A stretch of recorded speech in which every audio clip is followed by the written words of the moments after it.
नमस्कार, मैं डॉक्टर रजनीश कुमार आप सभी का एक बार फिर से हार्दिक स्वागत करता हूं।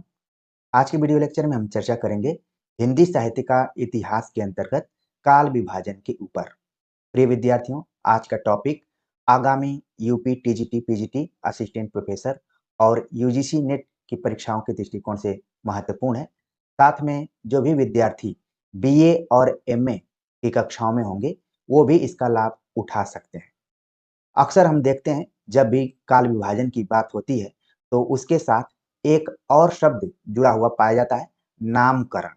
तो हम नामकरण को लेकर अगली वीडियो में चर्चा करेंगे। आज के वीडियो लेक्चर में हम इस चीज को क्लियर करना चाहेंगे कि हिंदी साहित्य का इतिहास में काल विभाजन का क्या रोल रहा है, उसकी क्या भूमिका रही है, उसकी क्या महत्ता रही है, इसको लेकर। तो उम्मीद करूंगा कि आप सभी आखिर तक पूरी वीडियो देखेंगे, आत्मीयता के साथ देखेंगे। तो चलते हैं, बात करते हैं कि हिंदी साहित्य का इतिहास में काल विभाजन क्यों जरूरी है। काल विभाजन से पहले हमें हिंदी साहित्य इतिहास लेखन की परंपरा और पद्धतियों को भी ध्यान में रखना चाहिए कि काल विभाजन की शुरुआत थोड़ी बहुत उसी दौर में हो गई थी, इतिहास लेखन के समय में भी हो गई थी। जब भी काल विभाजन की बात की जाएगी तो आपके दिलो दिमाग में एक इतिहासकार का नाम जरूर आना चाहिए, जिनका नाम है जॉर्ज ग्रियर्सन। कई बार परीक्षा में सवाल पूछा जाता है कि सर्वप्रथम काल विभाजन करने का प्रयास किसने किया, या फिर सबसे पहले काल विभाजन किसने किया, या फिर हिंदी साहित्य इतिहास में काल विभाजन की शुरुआत किसने की। इसी तरीके से घुमा फिराकर सवाल पूछे जाते हैं।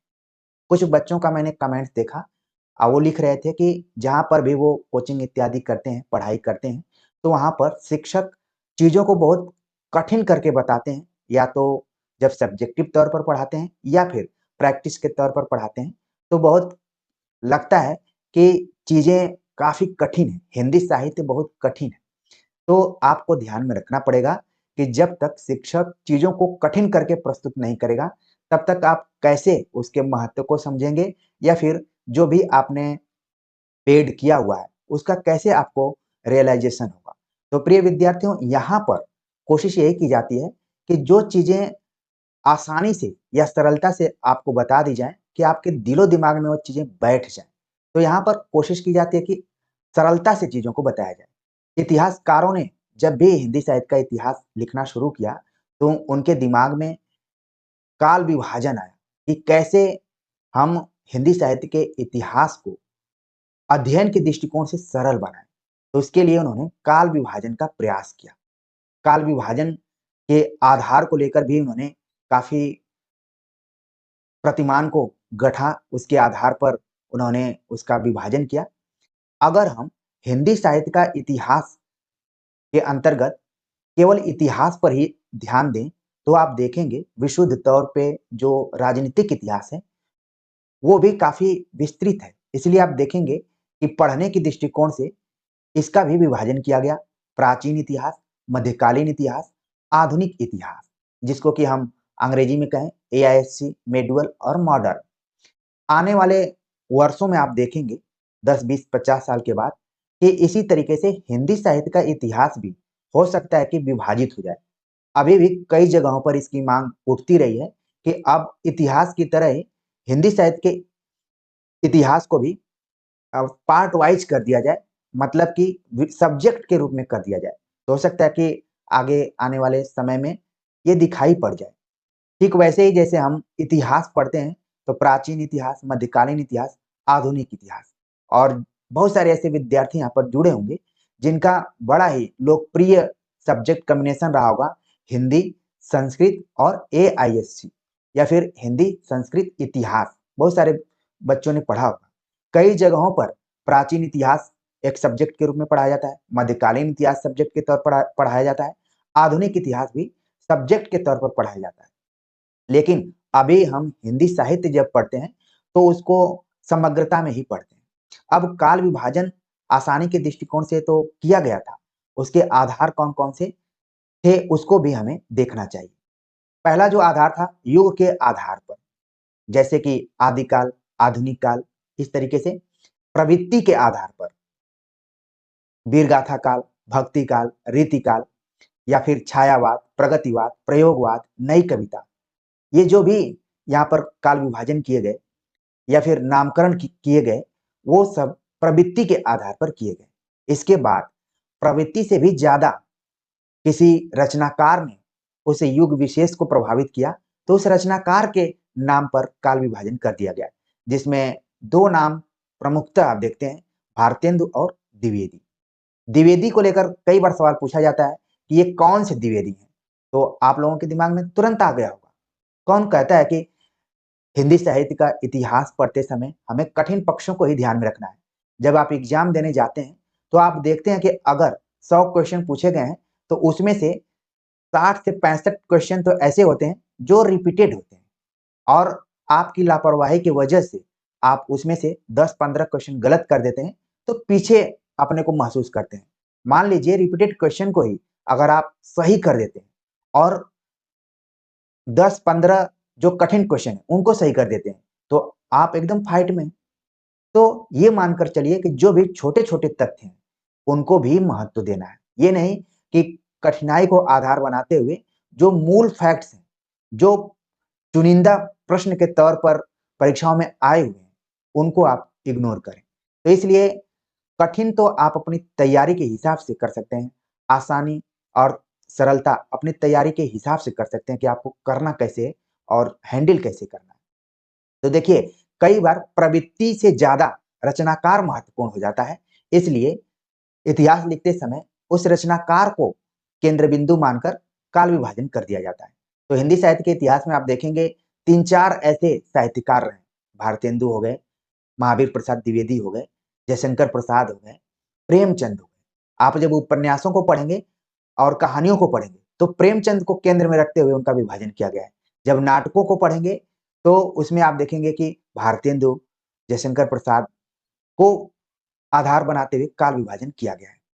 इसके अतिरिक्त आप देखेंगे कि सामाजिक सांस्कृतिक घटनाओं के आधार पर भी काल विभाजन को आधार बनाया गया है, जिसमें राष्ट्रीय काव्य धारा पर आधारित रचनाएं, खासतौर से आप द्विवेदी युग के बाद या फिर छायावाद के बाद जो दौर है, क्योंकि वो स्वाधीनता आंदोलन का दौर है, तो उस समय काव्य धाराओं को ध्यान में रखते हुए खासतौर से जो देशभक्ति परक कविताएं लिखी जा रही थी, तो राष्ट्रीय काव्य धारा उसका काल विभाजन कर दिया गया।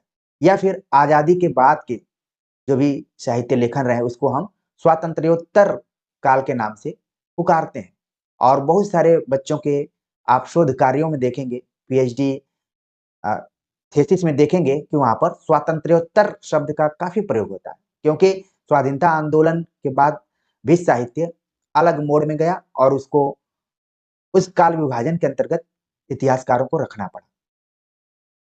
और आप देखेंगे कि हिंदी साहित्य का इतिहास को भी कई काल खंडों में बांटा गया है। शुरुआत में जॉर्ज ग्रियर्सन ने 11-12 काल खंडों में बांटा था, लेकिन फिर सरलता के हिसाब से मोटे तौर पर 4 काल खंडों में आगे के इतिहासकारों ने उसको विभाजित किया, सरल बनाने की कोशिश किया। ये नहीं कि खंड खंड के नाम पे छोटी छोटी प्रवृत्तियों या फिर युग के आधार पर या फिर रचनाओं के आधार पर, रचनाकारों के आधार पर या फिर सामाजिक सांस्कृतिक घटनाओं के आधार पर छोटे छोटे खंड कर दिए जाएं, जो देखने में तो सरल लगेंगे लेकिन कई बार उलझाऊ से प्रतीत होने लगते थे। इसलिए आगे चलकर आप देखेंगे कि 4 विशेष कालखंडों का नाम दिया गया है, उस पर भी हम चर्चा करेंगे अभी। लेकिन यहाँ पर आप देखेंगे कि एक हिंदी साहित्य का बृहद इतिहास लिखा गया, 16 खंडों में लिखा गया है। अलग-अलग दृष्टिकोणों से लिखने का प्रयास किया गया है और यहाँ से भी परीक्षाओं में सवाल पूछे जाते रहे। तो आपके दिमाग में मोटे तौर पर ये चीज जरूर बैठ गई होगी कि हिंदी साहित्य का इतिहास जब लिखा जा रहा था तो काल विभाजन की जरूरत क्यों पड़ी। तो मोटे तौर पर ध्यान में रखना है कि सरलता के दृष्टिकोण से काल विभाजन किया गया है, ताकि चीजें क्लियर रहें कि क्यों किसी चीज को किस काल खंड में रखा गया है, युग के आधार पर, प्रवृत्ति के आधार पर, रचनाकार के आधार पर, सामाजिक सांस्कृतिक घटनाओं के आधार पर। ठीक है, अब हम जब काल विभाजन की बात कर रहे हैं और आचार्य रामचंद्र शुक्ल की बात नहीं करेंगे तो ये वीडियो लेक्चर अधूरा प्रतीत होगा, क्योंकि अब जिस बिंदु पर मैं बातचीत करने जा रहा हूं वहां से आप देखेंगे कि प्रायः सवाल पूछे जाते रहे, वो किसी भी तरीके का एग्जाम। जब आप आचार्य रामचंद्र शुक्ल का हिंदी साहित्य का इतिहास खोलेंगे तो आप देखेंगे कि वहां पर लिखा गया है काल विभाग। ठीक है। और मैं जब जेएनयू का विद्यार्थी था तो उस समय हमारे जो प्रोफेसर हिंदी साहित्य का इतिहास पढ़ाने आए तो उनका पहला ही वाक्य था कि आचार्य रामचंद्र शुक्ल ने अपने हिंदी साहित्य के इतिहास की शुरुआत ही इस पंक्ति से की है, जो कि काफी महत्वपूर्ण पंक्ति है। कौन सी पंक्ति?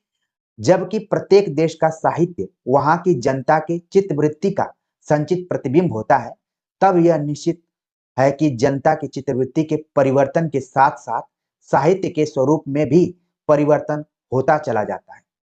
अब आपने कई बार पढ़ा होगा, जबकि प्रत्येक देश का साहित्य वहां की जनता की चित्रवृत्ति का संचित प्रतिबिंब होता है। किसका कथन है? तो और किसी का कथन नहीं, ये है आचार्य रामचंद्र शुक्ल का। और इस बात को उन्होंने अपने हिंदी साहित्य इतिहास ग्रंथ में किस कालखंड में किया है या फिर कहां पर किया है? तो तुरंत आपके दिमाग में आएगा कि काल विभाग नामक शीर्षक के अंतर्गत उन्होंने इस बात को कहा कि जो भी साहित्य लिखा जा रहा है वहां की जनता के चित्तवृत्ति का संचित प्रतिबिंब है, यानी कि उसका रिफ्लेक्शन है। कोई भी साहित्य यूं ही नहीं लिखा गया, एकदम से काल्पनिक नहीं है, बल्कि आपको ध्यान में रखना है जो पहला वाक्य है कि जबकि प्रत्येक देश का साहित्य वहां की जनता की चित्तवृत्ति का संचित प्रतिबिंब होता है, तब यह निश्चित है कि जनता की चित्तवृत्ति के परिवर्तन के साथ जैसे जैसे जनता के चित्रवृत्ति का परिवर्तन होगा वैसे वैसे साहित्य का स्वरूप भी बदलता जाएगा, परिवर्तित होता चला जाएगा। ठीक है। तो कई बार आपने देखा होगा कि इतना दूर कथन करके एग्जाम में पूछ लिया जाता है। ठीक है। और आगे की जो पंक्ति है, आदि से अंत तक इन्हीं चित्रवृत्तियों की परंपरा को परखते हुए साहित्य परंपरा के साथ उनका सामंजस्य दिखाना है, साहित्य का इतिहास कहलाता है। कई बार आपने देखा होगा कि इतना दूर से तोड़कर एग्जाम में पूछ लिया जाता है। हम तो इसको समग्रता में देखेंगे कि आचार्य रामचंद्र शुक्ल ने काल विभाजन करते हुए उसके आधारों के बारे में बात की कि जो साहित्य है उसका जुड़ाव सीधे सीधे जनता के चित्रवृत्ति का है। ठीक है। और जैसे जैसे उसके चित्रवृत्ति में परिवर्तन होता जाता है, साहित्य के स्वरूप में भी बदलाव होता जाता है। या फिर आदि से लेकर यानी शुरू से लेकर अंत तक इन्हीं चित्रवृत्तियों की परंपरा को परखते हुए यानी मूल्यांकन करते हुए जो साहित्य परंपरा के साथ उनका सामंजस्य दिखलाया जाता है, वही क्या कहलाता है? साहित्य का इतिहास कहलाता है। अगर सीधे सीधे आपसे पूछ लिया जाए कि साहित्य का इतिहास क्या है, तो आपको यही परिभाषा देनी है कि आदि से अंत तक जिन भी यानी जनता के चित्रवृत्तियों का की परंपरा को परखते हुए साहित्य परंपरा के साथ उनका सामंजस्य दिखाना साहित्य का इतिहास कहलाता है। बिना जनता की चित्रवृत्ति को शामिल किए हुए साहित्य का इतिहास नहीं लिखा जा सकता है। आगे वो लिखते हैं कि जनता की चित्तवृत्ति, आपके दिमाग में जरूर आ रहा होगा कि चित्तवृत्ति बार बार क्यों आ रहा है, क्योंकि जो जनमानस है इसी को दूसरे शब्द में हम बोल सकते हैं जनमानस। ठीक है। कहा जाता है जैसे रामचरितमानस जनमानस में अपनी जगह बनाए हुए, या फिर कबीर जैसे कवियों की जो भी वाणियां हैं वो जनमानस में, ये वही है जनता की चित्तवृत्ति। और वो कैसे प्रभावित होती है? जनता की चित्तवृत्ति बहुत कुछ राजनीतिक, सामाजिक, सांप्रदायिक तथा धार्मिक परिस्थिति के अनुसार होती है। अगर आप यूजीसी नेट के पिछले साल के क्वेश्चन पेपर देखे होंगे तो उसमें सवाल पूछा गया है कि आचार्य रामचंद्र शुक्ल ने जनता की चित्तवृत्ति की चर्चा करते हुए किन किन परिस्थितियों की बात कही है। तो आपको ध्यान में रखना है कि उन्होंने राजनीतिक परिस्थिति के बारे में बात की, सामाजिक परिस्थिति के बारे में बात की, सांप्रदायिक परिस्थिति के बारे में बात की और धार्मिक परिस्थिति के बारे में बात की है। तो मान लीजिए अगर पुराने पैटर्न पर सवाल पूछा जाएगा तो इन चारों परिस्थितियों को विकल्प में रखा जा सकता है, एक किसी को गायब कर दिया जाएगा और पूछ लिया जाएगा कि कौन सा इसमें नहीं है।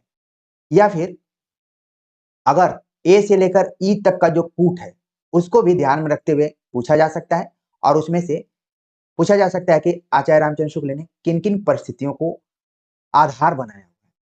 तो सीधे सीधे आपको ये ध्यान में रखना है कि जनता की चित्तवृत्ति का जो आधार रहा वो राजनीतिक, सामाजिक, सांप्रदायिक और धार्मिक। आगे वो लिखते हैं अतः कारण स्वरूप इन परिस्थितियों का किंचित दिग्दर्शन भी साथ ही साथ आवश्यक होता है। इस दृष्टि से हिंदी साहित्य का विवेचन करने में यह बात ध्यान में रखनी होगी कि किसी विशेष समय में लोगों में रुचि विशेष का संचार और पोषण किधर से और किस प्रकार हुआ है। यानी जब भी आप हिंदी साहित्य का विवेचन करेंगे तो इन परिस्थितियों को ध्यान में रखेंगे। इसीलिए जब हम पीएचडी करने जाते हैं, रिसर्च करने जाते हैं या कोई शोध कार्य करने जाते हैं तो हम देखते हैं कि फला रचना में राजनीतिक चेतना, ढेका रचना में सामाजिक चेतना, सांप्रदायिक चेतना, हम इसी आधार पर मूल्यांकन करते हैं। ये हमें दृष्टि कहाँ से मिली? आचार्य रामचंद्र शुक्ल के हिंदी साहित्य का इतिहास से। उन्होंने बताया कि इन परिस्थितियों के बिना हम हिंदी साहित्य का विवेचन नहीं कर सकते, उनको ध्यान में रखना पड़ेगा। और उन्होंने कहा कि किसी विशेष समय में लोगों में रुचि विशेष का संचार और पोषण होता है। आदि काल में आप देखेंगे कि लोगों की रुचियां अलग थी, भक्ति काल में लोगों की रुचियां अलग थी, लोगों मतलब जनता की, रीति काल में अलग थी, आधुनिक काल में आकर अलग हो गई और आजादी के बाद और अलग हो गई। और जब विमर्शों का दौर शुरू हुआ तो रुचियां बदलती रही। कहने का मतलब वही, फिर से हमें दोबारा ऊपर की पंक्ति में जाना पड़ेगा कि जैसे जैसे जनता की चित्रवृत्ति में परिवर्तन होता है वैसे वैसे हमारे साहित्य का स्वरूप भी बदलता है। उम्मीद है कि एक एक बात आपके दिमाग में बैठ गई होगी। आगे लिखते हैं आचार्य रामचंद्र शुक्ल काल विभाजन को ध्यान में रखते हुए कि उपयुक्त व्यवस्था के अनुसार हम हिंदी साहित्य के 9 वर्षों के इतिहास को 4 कालखंडों में विभक्त कर सकते हैं। जब आचार्य रामचंद्र शुक्ल लिख रहे थे तो उस समय हिंदी साहित्य का इतिहास 9 वर्षों का था। अब इसमें 50-60 साल और जोड़ सकते हैं या मोटे तौर पर इसको 1000 वर्ष का भी कर सकते हैं, क्योंकि समय हमेशा आगे बढ़ ही रहा है तो जोड़ने में कोई दिक्कत नहीं है। तो जब वो लिख रहे थे, सवाल पूछा जाता है कि आचार्य रामचंद्र शुक्ल ने कितने वर्षों के इतिहास को कालखंडों में विभाजित किया है। तो आपको ध्यान में रखना है कि 900 वर्षों की चर्चा उन्होंने की है, क्योंकि आपके लिए नंबर भी मायने रखता है। क्योंकि जब आप सही करेंगे तो आपको 1 नंबर 2 नंबर जो भी क्वेश्चन पेपर का क्राइटेरिया रहेगा उस हिसाब से मिलेगा। तो उन्होंने 900 वर्षों के इतिहास को 4 कालखंडों में विभाजित किया है। इसके पहले ग्रियर्सन ने 11 या 12 कालखंडों में विभाजित किया है। ठीक है ना? अलग-अलग किताबों में 11-12 दिया गया है, इसलिए मैं उसको उसी हिसाब से बता रहा हूँ। तो अब आचार्य रामचंद्र शुक्ल ने किस तरीके से काल विभाजन किया है उसको देख लेते हैं। उन्होंने जब काल विभाजन किया तो आदिकाल, पूर्व मध्यकाल, उत्तर मध्यकाल, आधुनिक काल, ये सभी कालखंड उन्होंने किए हैं। और इनका उन्होंने जो विभाजन किया है संवत में किया है। मूल रूप से संवत में किया है 1050 से 1375। ये हो गया आदिकाल। पूर्व मध्यकाल, जिसको कि उन्होंने भक्ति काल भी कहा बाद में, संवत 1375 से 1700। आप लोगों की सहूलियत के लिए हमने इसको ईस्वी में यहाँ पर लिखा हुआ है, क्योंकि जब मैं बीए और एमए के विद्यार्थियों को पढ़ाता हूँ तो वो कंफ्यूज हो जाते हैं कि संवत क्या है, ईस्वी क्या है।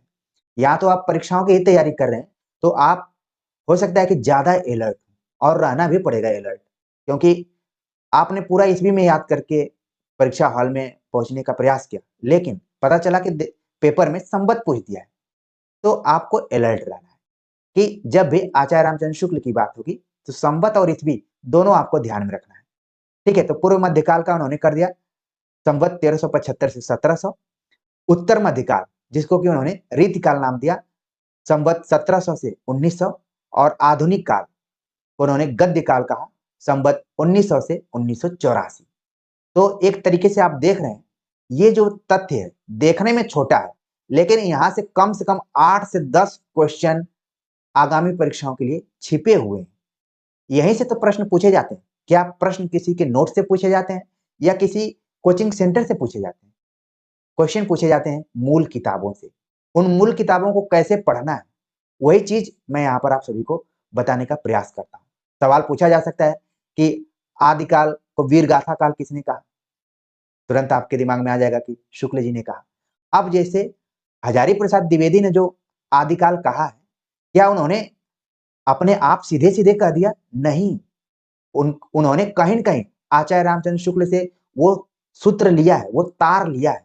आचार्य रामचंद्र शुक्ल खुद ब खुद यहाँ पर आदिकाल लिखते हैं। ऐसा नहीं है कि सीधे-सीधे आदिकाल नया शब्द हजारी प्रसाद द्विवेदी ने जोड़ा है, नहीं, उन्होंने यहीं से कोई न कोई तार पकड़ा है और उन्होंने बस बलपूर्वक कह दिया, एकदम तर्क के साथ कह दिया कि क्योंकि आदिकाल के नामकरण को लेकर 10-15 तरीके के विचार हैं, जिनकी चर्चा हम नामकरण वाले वीडियो में करेंगे, लेकिन क्योंकि हर वीडियो एक दूसरे से जुड़े हुए हैं तो उसका सूत्र यहाँ पर जब आ रहा है तो मुझे थोड़ा सा बताना पड़ रहा है। तो आप वीरगाथा काल ध्यान में रखिए, इसका जो समय विभाजित है संवत में, ईस्वी में, उसको ध्यान में रखिए। इसी तरीके से और जितने कालखंड है उनको ध्यान में रखिए। सवाल यहीं से घुमा फिरा कर पूछे जाते हैं। अब आचार्य रामचंद्र शुक्ल का इतिहास ग्रंथ इतना महत्वपूर्ण है, इतना महत्वपूर्ण है कि यहाँ से बहुत सारे नए आलोचक पैदा हुए। जैसे एक सवाल पूछा जाता है यहाँ पर कि उत्तर मध्यकाल को आचार्य रामचंद्र शुक्ल ने तो रीतिकाल कहा, लेकिन उसी दौर में उन्होंने कहा कि इसे कोई श्रृंगार काल कहना चाहे तो कह सकता है। इन्होंने सुझाव दिया, तो विश्वनाथ प्रसाद मिश्र ने इसको लपक लिया और उन्होंने श्रृंगार काल कह दिया इसको। तो शुक्ल जी का इतिहास कितना महत्वपूर्ण है, आप इस चीज को भली भांति समझ रहे होंगे। और हमने अपने चैनल पर शुक्ल जी से रिलेटेड जो भी महत्वपूर्ण फैक्ट्स हैं उसको प्रस्तुत किया है, और न सिर्फ प्रस्तुत किया बल्कि व्हाइट बोर्ड पे मैंने आचार्य रामचंद्र शुक्ल के इतिहास को सरलता से कैसे पढ़ा जाए उसके ऊपर भी चर्चा की है। वीडियो थोड़ी पुरानी है, लेकिन मेरा इंटेंशन आप देखिएगा, मैं मेरी तन्मयता देखिएगा कि मैं क्या अपने विद्यार्थियों को बता देना चाहता हूँ कि वो एकदम से समझ जाए। तो हो सकता है कि उस वीडियो की वॉल्यूम स्लो हो, या फिर मैं थोड़ा स्लो बोलता रहा हूँ, क्योंकि शुरुआती दौर था तो मेरे लिए भी चुनौती थी। लेकिन अगर मुझसे आप आत्मीय जुड़ाव रखते हैं तो वो वीडियो आपके लिए काफी महत्वपूर्ण है। उसका लिंक मैं डाल दूंगा, जिससे कि आचार्य रामचंद्र शुक्ल के इतिहास ग्रंथ को पढ़ते हुए आपको बिल्कुल डर लगेगा ही नहीं। ठीक है, तो देखिए यहाँ पर काल विभाजन आचार्य रामचंद्र शुक्ल ने कैसे कैसे कर दिया, नामकरण भी कर दिया, इसको आपको ध्यान में रखना, ये बड़ा ही महत्वपूर्ण तथ्य था। और आखिर में काल विभाग के अंतर्गत ही वो कहते हैं कि यद्यपि इन कालों की रचनाओं की विशेष प्रवृत्ति के अनुसार ही उनका नामकरण किया गया, पर यह न समझना चाहिए कि किसी विशेष काल में और प्रकार की रचनाएं होती ही नहीं थी। वो कहते हैं कि भले हमने विशेष काल में रची गई विशेष रचनाओं के आधार पर नामकरण किया, यानी कि प्रवृत्तियों के आधार पर नामकरण कर दिया। मान लीजिए वीरगाथा काल उन्होंने दिया, तो ऐसा नहीं कि केवल वीरता प्रधान कविताएं लिखी जा रही थी, बल्कि इस दौर में आप देखेंगे कि भक्ति परक रचनाएं भी की जा रही थी। खासतौर से आप देखेंगे इनको विद्यापति को, वो भी कई भक्ति परक रचनाएं कर रहे थे। आगे चलकर फिर भक्ति काल ही पड़ गया। तो आचार्य रामचंद्र शुक्ल जब आदिकाल पर बात करते हैं तो उन्होंने वीर, श्रृंगार और नीति, तीन प्रवृत्तियों की चर्चा की है। तो वो कहते हैं कि विशेष प्रवृत्ति के आधार पर नामकरण किया गया है, लेकिन एकदम से ऐसा नहीं कहा जा सकता कि इसी तरीके की रचनाएं लिखी जा रही थी, बाकी तरीके की रचनाएं नहीं लिखी जा रही थी। कुछ कुछ रचनाएं लिखी जा रही थी। और हिंदी साहित्य का इतिहास जब आप देखेंगे तो आदिकाल को इसलिए बहुत अच्छे से पढ़ने की जरूरत पड़ती है कि यहीं से आगे के बहुत सारे कालखंड निर्मित हुए, चाहे वो भक्ति काल हो, चाहे वो रीतिकाल जिसको कि हम श्रृंगार काल कहते हैं, या फिर या खड़ी बोली जो आज हिंदी के रूप में स्थापित हुई, अमीर खुसरो इत्यादि से जोड़कर अगर आप देखेंगे तो कहीं न कहीं आदिकाल से ही उसका सूत्र दिखाई पड़ जाता है। और क्योंकि आदिकाल पहला कालखंड है और पहली चीज थोड़ी सी चुनौतीपूर्ण होती है, कोई भी पहली चीज हो चुनौतीपूर्ण ही होती है। तो आचार्य रामचंद्र शुक्ल ने इस चीज को क्लियर कर दिया कि भले हमने प्रवृत्तियों को आधार बनाते हुए काल विभाजन किया, नामकरण किया, लेकिन उसी दौर में अलग अलग तरीके की रचनाएं भी हो रही थी। लिखते हैं वो कि जैसे भक्ति काल या रीति काल को लें तो उसमें वीर रस के अनेक काव्य मिलेंगे, जिनमें वीर राजाओं की प्रशंसा उसी ढंग की होगी जिस ढंग की वीर गाथा काल में हुआ करती थी। अतः प्रत्येक काल का वर्णन इस प्रणाली पर किया जाएगा कि पहले तो उक्त काल की विशेष प्रवृत्ति सूचक उन रचनाओं का वर्णन होगा जो उस काल के लक्षण के अंतर्गत होंगी। पीछे संक्षेप में उनके अतिरिक्त और प्रकार के ध्यान देने योग्य रचनाओं का उल्लेख होगा। तो क्लियर कर दिया गया काल विभाजन में कि कैसे कैसे आगे का इतिहास लिखा जाएगा। तो विस्तार से देखने के लिए कि काल विभाजन करते समय कौन कौन से इतिहासकारों ने क्या क्या आधार बनाए हुए हैं, उसको समझने के लिए हम चलते हैं विस्तार से और बात करते हैं। जैसा कि आप जानते हैं कि हिंदी साहित्य इतिहास लेखन की परंपरा के प्रारंभिक दो इतिहासकार गारसद तासी तथा शिव सिंह सेंगर ने काल विभाजन का प्रयास नहीं किया था। जब मैं गारसद तासी का नाम ले रहा हूं और शिव सिंह सेंगर का नाम ले रहा हूं तो आपके दिमाग में तुरंत इन दोनों इतिहासकारों के ग्रंथों का नाम आ जाना चाहिए, उनके प्रकाशन वर्ष भी आ जाने चाहिए और उनसे संबंधित जो भी फैक्चुअल जानकारियां हैं वो भी आ जानी चाहिए। तो जैसा कि हमने बताया कि गारसदत्तासी और शिव सिंह सेंगर दोनों ने इतिहास ग्रंथ तो लिखे, लेकिन काल विभाजन का प्रयास इन्होंने नहीं किया। यानी कि इन्होंने वर्ण के अनुसार केवल कलेक्शन किया है, एक तरीके से संकलन करने का इन्होंने प्रयास किया है। काल विभाजन करने का सबसे पहले प्रयास अगर किसी इतिहासकार ने किया है तो उनका नाम है जॉर्ज अब्राहम ग्रियर्सन।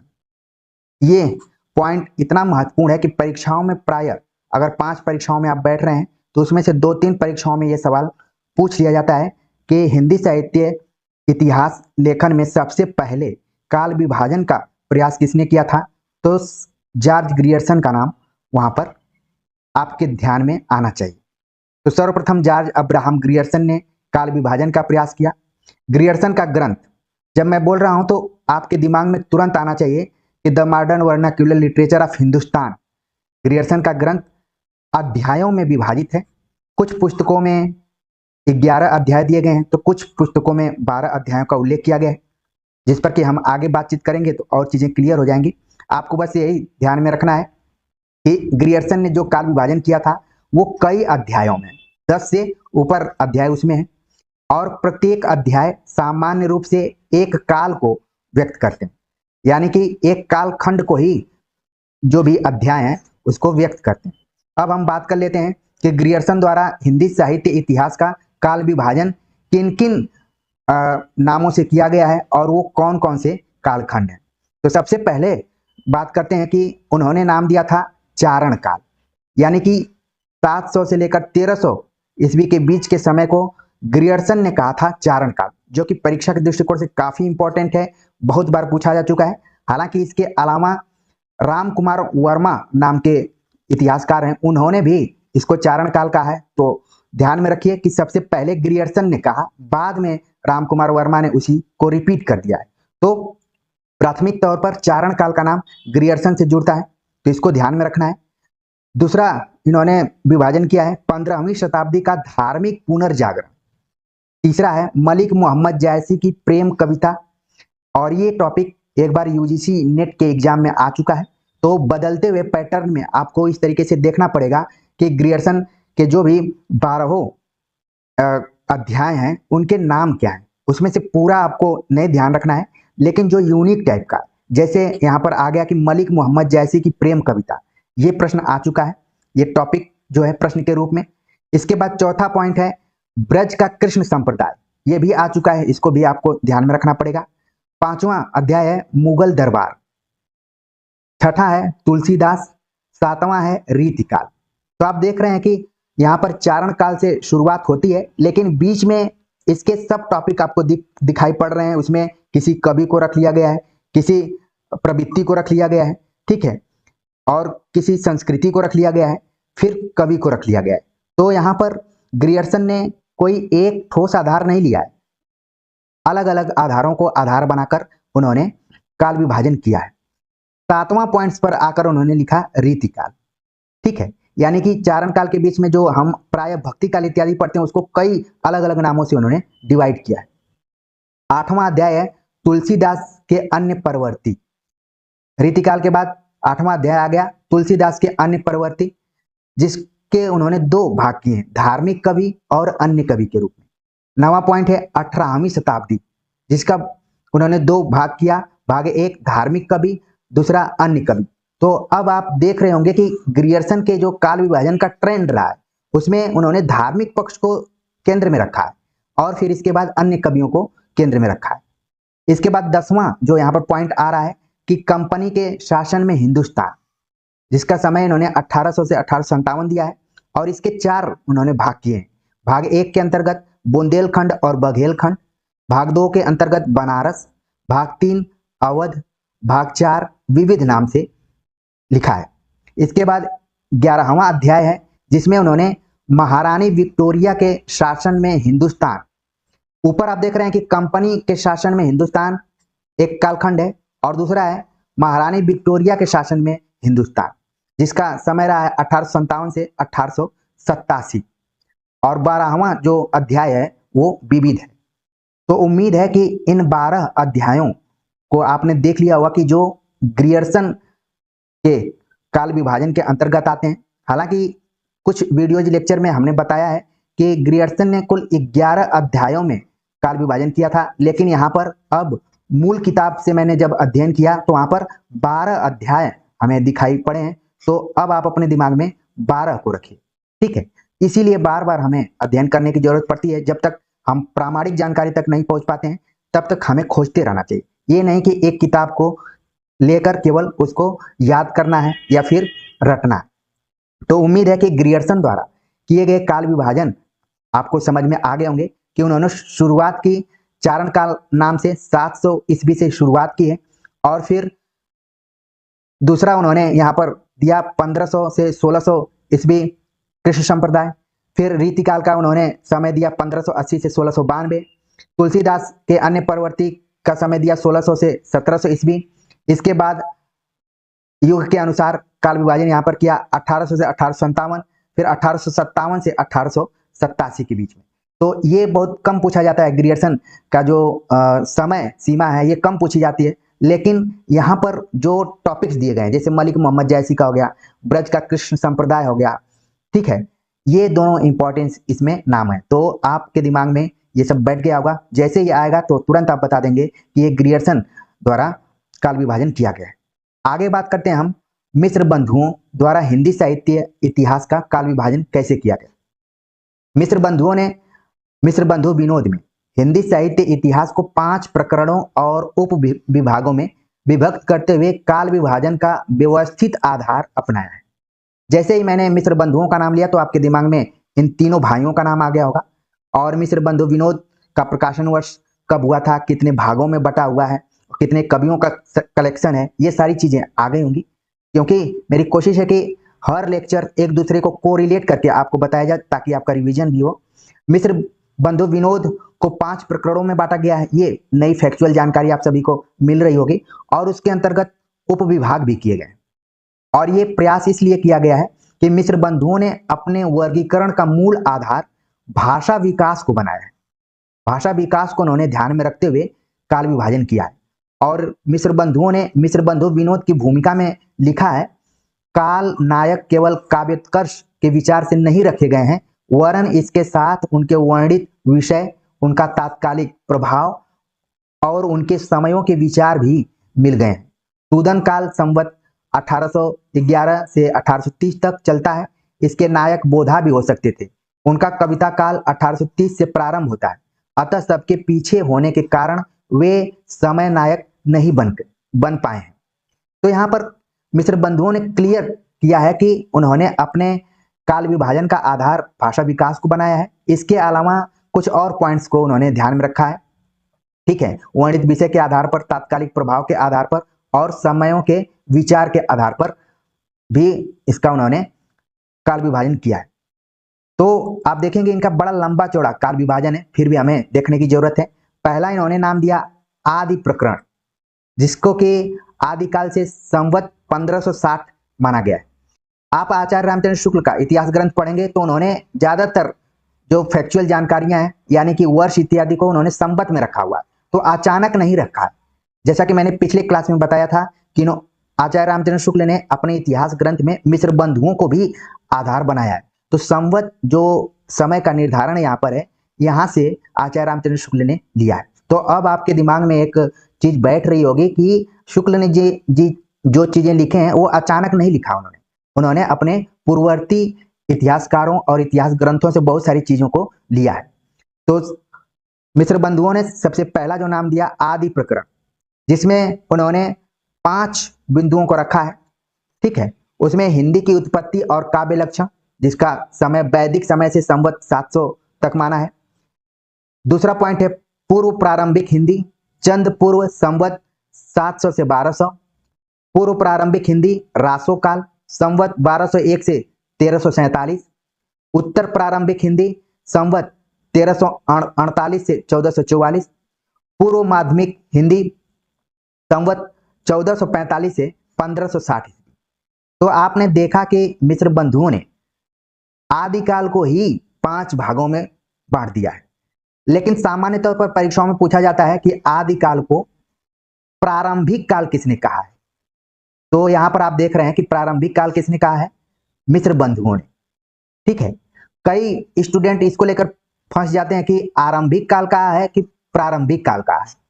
कई बार जब हम अध्ययन करते हैं तो हमारे दिमाग में चीजें कई बार हमें द्वंद्व में कर देती हैं कि आखिरकार सही क्या है। तो यहाँ पर आप सही सही देख रहे हैं कि प्रारंभिक लिखा हुआ है, तो इसको ध्यान में आपको रखना पड़ेगा। दूसरा उन्होंने कालखंड किया है जिसका नाम है माध्यमिक प्रकरण। माध्यमिक प्रकरण के अंतर्गत उन्होंने कुछ पॉइंट्स जोड़े हैं, जिसमें कि पूर्व माध्यमिक हिंदी अष्टछाप संवत 1561 से 1630, प्रौढ़ माध्यमिक हिंदी सौर काल संवत 1561 से 1630, गोस्वामी तुलसीदास और तुलसी काल की हिंदी संवत 1631 से 1680, प्रौढ़ माध्यमिक हिंदी पूर्व तुलसी काल संवत 1631 से 1645, प्रौढ़ माध्यमिक हिंदी तुलसी काल संवत 1646 से 1670, प्रौढ़ माध्यमिक हिंदी अंतिम तुलसी काल संवत 1671 से 1680। तो ये दूसरा कालखंड हो गया। इसके बाद उन्होंने तीसरा कालखंड दिया है जिसका नाम उन्होंने लिखा पूर्वालंकृत प्रकरण, जिसका समय संवत 1681 से 1790 के बीच रखा है।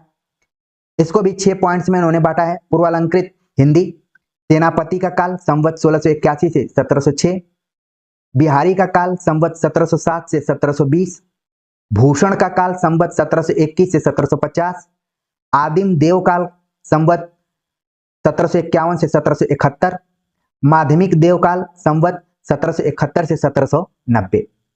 तो मोटे तौर पर आपको जो मैंने रेड पेन से लगाया है कि आदि प्रकरण आदिकाल, प्रौढ़ माध्यमिक प्रकरण दूसरा पॉइंट, तीसरा पूर्वालंकृत प्रकरण, चौथा पॉइंट यहां पर है उत्तरालंकृत प्रकरण, जिसका समय उन्होंने संवत 1791 से 1889 रखा है और उसके भी कई पॉइंट्स उन्होंने किए हैं, जिसमें कि उत्तरालंकृत हिंदी संवत 1791 से 1889, दास काल संवत 1791 से 1810, सूदन काल संवत 1811 से 1830, रामचंद्र काल संवत 1831 से 1855, पेनी प्रवीण काल संवत 1856 से 1875, पद्माकर काल संवत 1876 से 1889 ईस्वी।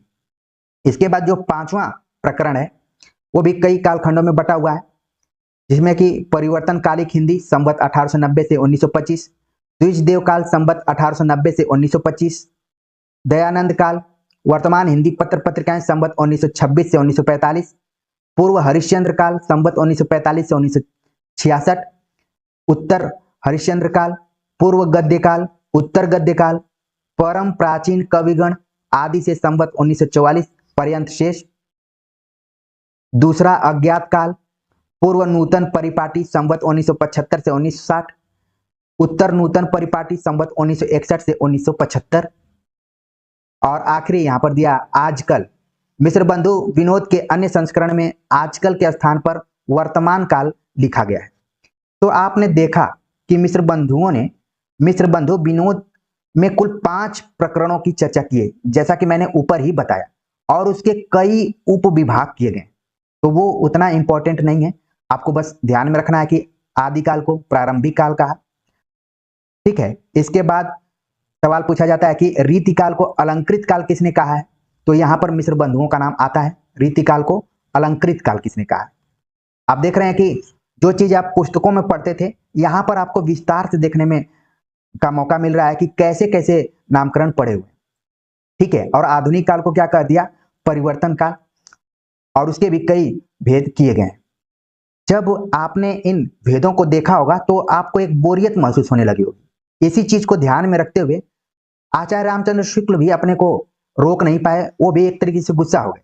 उन्होंने लिखा, इस विषय में लिखा कि सारे रचना काल को केवल आदि, मध्य, पूर्व, उत्तर इत्यादि खंडों में आंख मूंद कर बांट देना, यह भी न देखना कि किस खंड के भीतर क्या आता है क्या नहीं, किसी वृत्त संग्रह को इतिहास नहीं बना सकता। ये कोटेशन इतना इंपॉर्टेंट है परीक्षा के दृष्टिकोण से कि कई बार पूछा जा चुका है।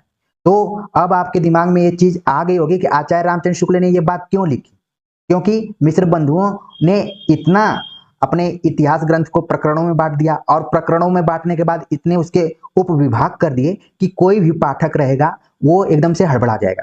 तो यहाँ पर आचार्य रामचंद्र शुक्ल ने पाठक के मन की बात को पकड़ते हुए लिख दिया यहाँ पर कि सारे रचना काल को केवल आदि, मध्य, पूर्व, उत्तर इत्यादि खंडों में आंख मूंद कर बांट देना, यह भी न देखना कि किस खंड के भीतर क्या आता है क्या नहीं। कवि वृत्त संग्रह, जैसा कि आप जानते हैं कि उन्होंने अपने पूर्ववर्ती इतिहास ग्रंथों को वृत्त संग्रह नाम से कहा था, तो उन्होंने कहा किसी वृत्त संग्रह को इतिहास नहीं बना सकता है। तो ये कोटेशन आप अपने दिमाग में बिल्कुल रखिए कि आचार्य रामचंद्र शुक्ल का है और अपने पूर्ववर्ती खासतौर से मिश्र बंधु विनोद के इतिहास ग्रंथ को ध्यान में रखते हुए उन्होंने कहा था। आगे बात करते हैं आचार्य रामचंद्र शुक्ल द्वारा हिंदी साहित्य इतिहास का जो काल विभाजन किया गया है उसके ऊपर। रामचंद्र शुक्ल ने अपने पूर्ववर्ती साहित्य इतिहासकारों द्वारा किए गए वर्गीकरण की समीक्षा करते हुए हिंदी साहित्य के 900 वर्षों के इतिहास को 4 कालों में विभाजित किया है।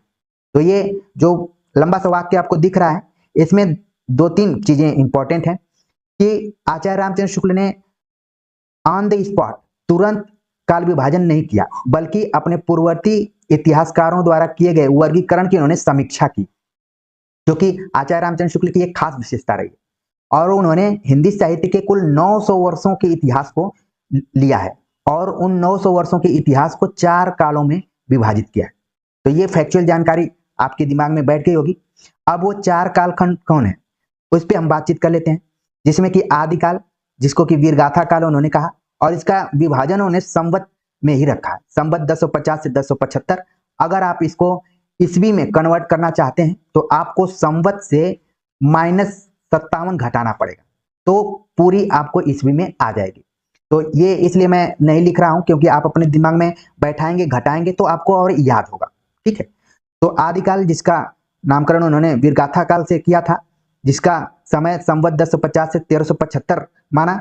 पूर्व मध्यकाल, जिसको कि भक्ति काल कहा गया, संवत 1375 से 1700। उत्तर मध्यकाल, रीतिकाल इसका नाम पड़ा, और संवत 1700 से 1900 इसका समय है। आधुनिक काल, जिसको कि शुक्ल ने गद्य काल कहा, और संवत 1900 से 1984 तक का समय माना है। ये संवत में इसलिए भी ध्यान में रखना है क्योंकि बदलते हुए पैटर्न में ईस्वी में न पूछकर इसी संवत में पूछ लिया जाता है। कई बार परीक्षाओं में पूछा जा चुका है कि आधुनिक काल का समय कब से कब तक है। संवत 1900 से लेकर 1984 ईस्वी तक है, ठीक है। जब इसमें से -57 घटा देंगे दोनों वर्षों में से, तो इनका अलग ईस्वी में अलग यहाँ पर वर्ष दिखाई पड़ जाएगा। तो आप इसको प्रैक्टिकली कर सकते हैं। तो आचार्य रामचंद्र शुक्ल, जिनके इतिहास ग्रंथ को मील का पत्थर माना जाता है, और ये माना जाता है कि विधेयवादी पद्धति और विकासवादी दृष्टिकोण से, साथ ही वैज्ञानिक दृष्टिकोण से इसको उन्होंने लिखा है। तो आपके दिमाग में आ गया होगा कि उन्होंने कुल 900 वर्षों को ध्यान में रखा है, 4 कालों को कालखंडों में विभाजित किया है, और क्या क्या नाम रहे वो सब आपके दिमाग में बैठ गए होंगे। आगे बात करते हैं डॉक्टर राम कुमार वर्मा द्वारा हिंदी साहित्य इतिहास का काल विभाजन कैसे किया गया। राम कुमार वर्मा, जैसे मैं नाम ले रहा हूं, इनके इतिहास ग्रंथ का नाम आपके दिमाग में आ गया होगा, प्रकाशन वर्ष भी आ गया होगा, और कितने वर्षों को उन्होंने लिया है ये भी आ गया होगा, क्योंकि पिछले वीडियो लेक्चर में मैं इसके बता चुका हूं। इसलिए यहाँ पर बस रिवीजन के लिए मैं संकेत कर रहा हूं। राम कुमार वर्मा ने हिंदी साहित्य के इतिहास को 5 कालों में विभक्त किया है। ऊपर आप देख रहे हैं कि आचार्य रामचंद्र शुक्ल ने 4 में बांटा, लेकिन राम कुमार वर्मा ने इसको 5 कालों में विभक्त किया है। कौन कौन से वो काल हैं, जिसमें कि पहला संधि काल, जिसका समय इन्होंने माना है संवत 750 से लेकर 1000 तक। दूसरा चारण काल, संवत 1000 से 1375। और आपके दिमाग में तुरंत आ गया होगा कि संधि काल आपके लिए नया यहाँ पर दिख रहा होगा, लेकिन चारण काल इससे पहले ग्रियर्सन ने यूज कर लिया है। तो अब आपके दिमाग में आ गया होगा कि राम कुमार वर्मा और ग्रियर्सन दोनों ने आदिकाल को चारण काल से संबोधित किया है। अगला जो तीसरा कालखंड है भक्ति काल, संवत 1375 से 1700। रीति काल संवत 1700 से 1900। आधुनिक काल संवत 1900 से अब तक। तो राम कुमार वर्मा ने भी अपने इतिहास ग्रंथ हिंदी साहित्य का आलोचनात्मक इतिहास में भी काल विभाजन जो किया है 5 काल खंडों में किया है, और उसका जो समय रखा है वो संवत में रखा हुआ है। आप समय को भी देखिए पूरा। और इसमें 2 चीजें आपको यहाँ पर नहीं दिख रही होंगी, संधि काल और चारण काल।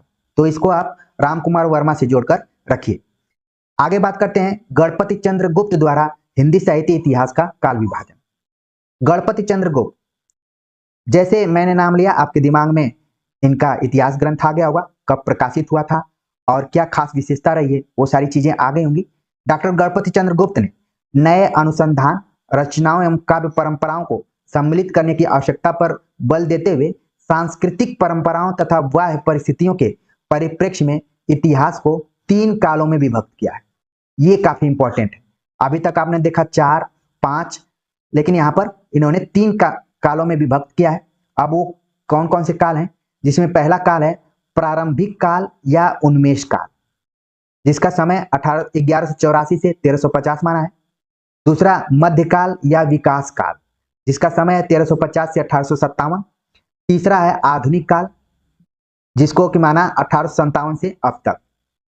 आपके दिमाग में आ रहा होगा कि यहाँ पर प्रारंभिक काल की जब चर्चा मैं किया था तो मिस्र बंधु विनोद का नाम लिया था, और यहाँ पर गणपति चंद्रगुप्त ने भी प्रारंभिक काल नाम दिया है। ठीक है, तो दोनों को आपको ध्यान में रखना है। गणपति चंद्रगुप्त ने प्रारंभिक काल को उन्मेष काल भी कहा है, तो ये परीक्षा के दृष्टिकोण से इंपॉर्टेंट है, नया फैक्ट है आपके लिए। बाकी मध्यकाल को उन्होंने विकास काल कहा, और आधुनिक काल, जो कि लगभग सारे इतिहासकारों ने इसका नाम वही दिया है।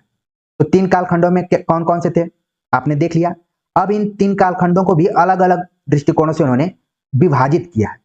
वो क्या है, प्रारंभिक काल में 2 काव्य परंपराओं का प्रवर्तन हुआ, जिसमें धार्मिक रास काव्य परंपरा, जैन कवियों के रास संज्ञक काव्य को रखा गया है। दूसरा है संत काव्य, संत कवियों का काव्य।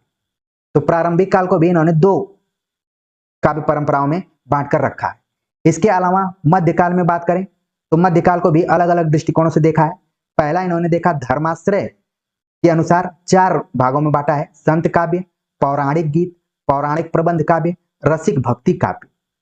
इसके बाद राजाश्रय के आधार पर इन्होंने 5 भागों में बांटा है, मैथिली गीति, ऐतिहासिक रास काव्य, ऐतिहासिक चरित काव्य, ऐतिहासिक मुक्तक, शास्त्रीय मुक्तक। इसके बाद तीसरा उन्होंने जो आधार बनाया लोकाश्रय, जिसके आधार पर इन्होंने 2 खंड किए हैं, रोमांसिक कथा काव्य, स्वच्छंद प्रेम काव्य।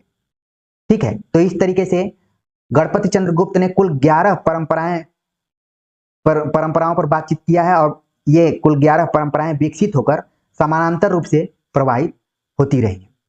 इसके बाद बात करते हैं मध्यकाल के ऊपर।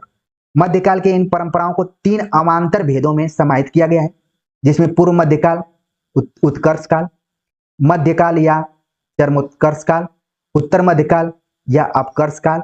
सबका समय भी आप देख रहे हैं अलग अलग दिया हुआ है, इसको भी दिमाग में रखिए। इसके बाद आधुनिक काल का विभाजन उन्होंने किया है, तो उन्होंने परंपरा का ही पालन किया है, यानी कि आधुनिक काल में बहुत अंतर गणपति चंद्रगुप्त ने नहीं किया है। मुख्य रूप से उन्होंने प्रारंभिक काल यानी कि जो उत्कर्ष काल है, उस उन्मेष काल बल्कि उसको कहा है, और मध्यकाल, इन दोनों को विस्तार से उन्होंने डिवाइड किया है। लेकिन आधुनिक काल के विभाजन के समय में उन्होंने परंपरा का ही पालन किया है, जिसमें भारतेंदु युग 1857 से 1900, द्विवेदी युग 1900 से 1920, छायावाद युग 1920 से 1937, प्रगतिवादी युग 1937 से 1945, प्रयोग युग 1945 से 1965।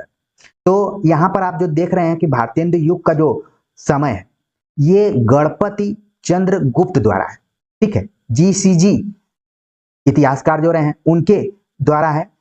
कई बच्चों के दिमाग में ये आ सकता है कि हमने तो अभी तक पढ़ा था कि 1850 से लेकर 1885 तक भारतेंदु युग है, इसके अलावा 1900 से लेकर 1918 तक द्विवेदी था, 1918 से 1936 छायावाद था, 1936 से 1943 ये प्रगतिवाद, 1943 से 1951 प्रयोगवाद था। लेकिन यहाँ पर आप देख रहे हैं कुछ उल्टा है।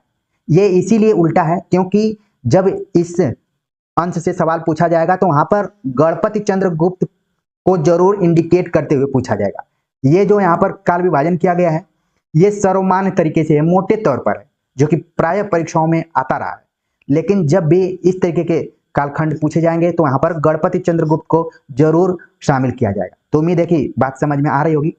आगे बात करते हैं डॉक्टर बच्चन सिंह द्वारा हिंदी साहित्य इतिहास का काल विभाजन कैसे किया गया। बच्चन सिंह ने भी 4 कालखंडों में रखा है। इन्होंने अपभ्रंश काल कहा आदिकाल को, भक्तिकाल जिसका सन इन्होंने 1400 से 1650 माना, रीतिकाल सन 1650 से 1857, आधुनिक काल सन 1857 से अब तक माना है। तो इसमें आप देख रहे हैं केवल एक नया फैक्ट आपको दिख रहा है कि बच्चन सिंह ने आदिकाल को अपभ्रंश काल कहा है। तो परीक्षा के दृष्टिकोण से यही यहाँ पर पॉइंट्स इंपॉर्टेंट है। आगे बात करते हैं डॉक्टर नगेंद्र द्वारा जो संपादित ग्रंथ है। यहाँ पर देखिए इंडिकेट कर दिया गया है कि नगेंद्र ने कोई इतिहास ग्रंथ नहीं लिखा बल्कि उन्होंने संपादन किया है और उनके द्वारा संपादित ग्रंथ का नाम है हिंदी साहित्य का इतिहास। इसमें भी काल विभाजन को रखा गया। तो किस तरीके से काल विभाजन किया गया है उसको देख लेते हैं। आदिकाल जिसका समय 7वीं शती के मध्य से 14वीं शती के मध्य तक माना गया है, भक्तिकाल 14वीं शती के मध्य से 17वीं शती के मध्य तक माना गया है, रीतिकाल 17वीं शती के मध्य से 19वीं शती के मध्य तक माना गया है, आधुनिक काल 19वीं शती के मध्य से अब तक माना गया है।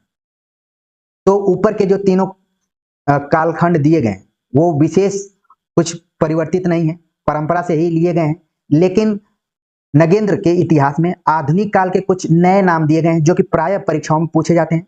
जैसे कि भारतेंदु काल को क्या कहा गया है? पुनर्जागरण काल। ये पूरा इंपॉर्टेंट है, आपको ध्यान में रखना है। 1857 से 1900 ईस्वी तक माना गया। द्विवेदी काल को कहा गया जागरण या सुधार काल। जागरण सुधार काल द्विवेदी युग को माना गया जिसका समय 1900 से लेकर 1918। ये भी परीक्षा के दृष्टिकोण से इंपॉर्टेंट है। ये दोनों कई बार पूछे जा चुके हैं परीक्षाओं में।